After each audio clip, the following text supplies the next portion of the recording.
दोस्तों, इस दुनिया में वैसे तो हर रिश्ता पवित्र माना जाता है, लेकिन पवित्र रिश्तों की फेहरिस्त में पहले पायदान पर आंका जाता है माँ बाप का रिश्ता।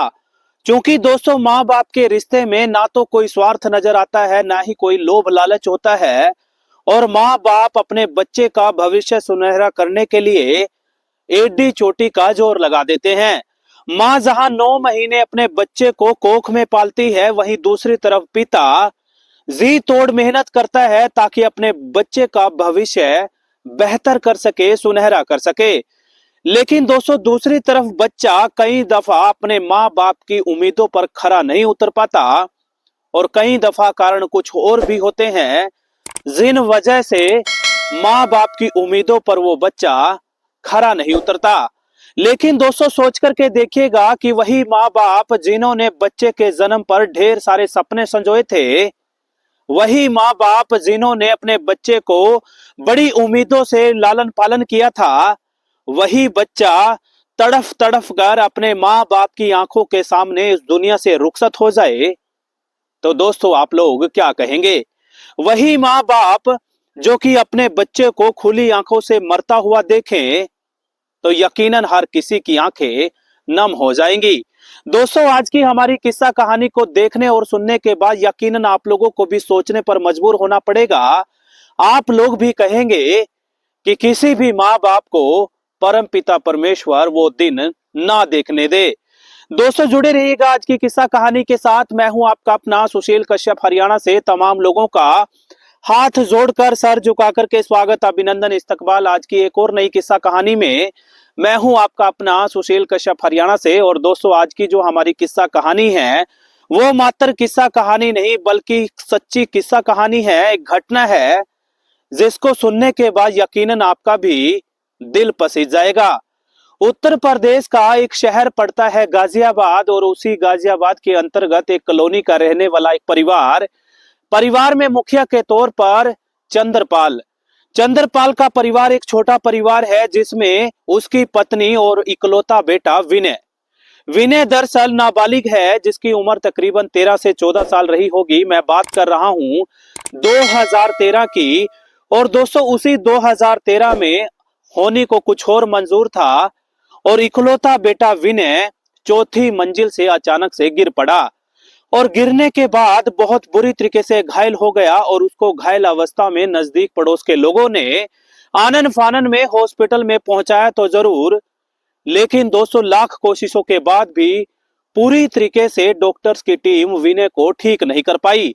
और दोस्तों, अभी हाल फिलहाल की बात करूं तो एम्स हॉस्पिटल में विनय नाम का इकलौता बेटा जिंदगी की जंग लड़ रहा है।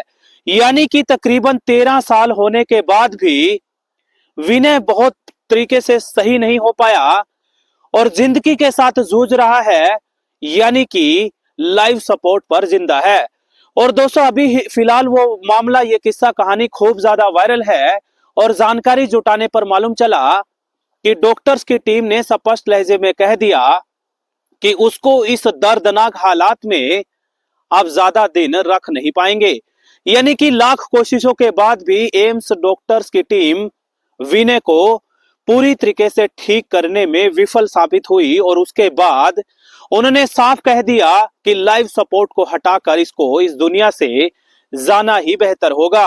फिलहाल दोस्तों, इस पूरे मामले को लेकर के माँ बाप ने सुप्रीम कोर्ट का दरवाजा खटखटाया और जजेस से हाथ जोड़कर निवेदन किया कि अब उनके बच्चे को लाइफ सपोर्ट से हटाकर इस दर्दनाक स्थिति से बाहर निकाला जाए।